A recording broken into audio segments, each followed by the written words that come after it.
De la peinture au dessin, il n'y a qu'un pas. Des passionnés de voitures ont retracé dans une bande dessinée la course mythique de l'acteur Steve McQueen aux 24 heures du Mans, ce qui avait donné lieu à un film. Les auteurs sont d'ailleurs venus dédicacer leur album, alors que ces mêmes 24 heures du Mans 2017 battent leur plein ce week-end. Cécile Chabanot, Linda Kerfa et Vincent Plévin. Les mouvements, la tension, les dialogues, tout y est. Ne manque que le bruit des moteurs.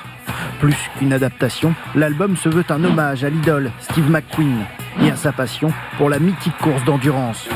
Sorti en 1971, le film Le Mans a révolutionné la manière de filmer le sport automobile. Et passionné, le Suisse Sandro Garbo, l'auteur de la BD, présent au Mans pour dédicacer son œuvre, qui l'a rendu un peu obsessif. J'ai vu le film plus de 100 fois, dans une vingtaine de fois au ralenti, spécialement dans les paddocks, parce qu'il y a beaucoup de choses que l'œil ne voit pas en fait avec les images.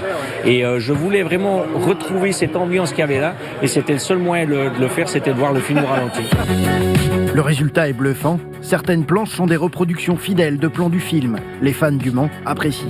Les planches sont très jolies. Le dessin, le graphisme est magnifique et très réaliste. On reconnaît presque des scènes qu'on voit lorsqu'on vient assister à la course. On retrouve cette ambiance qu'on n'a que 2 jours dans l'année. Ça permet de patienter pour l'édition suivante en se replongeant dans une vieille édition avec une légende comme Steve McQueen.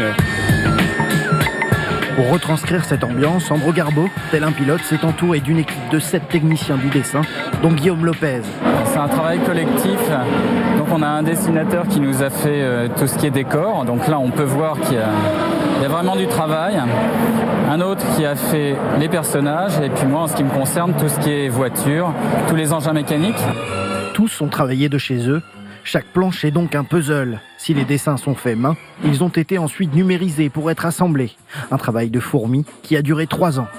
Le Mans et la BD, une aventure qui dure. Cette année, à l'occasion des 60 ans de la saga dessinée Michel Vaillant, l'écurie Vaillante Rébellion est passée des planches à la réalité, avec 2 voitures en compétition, exacte reproduction des mythiques Vaillantes, bleu, blanc, rouge.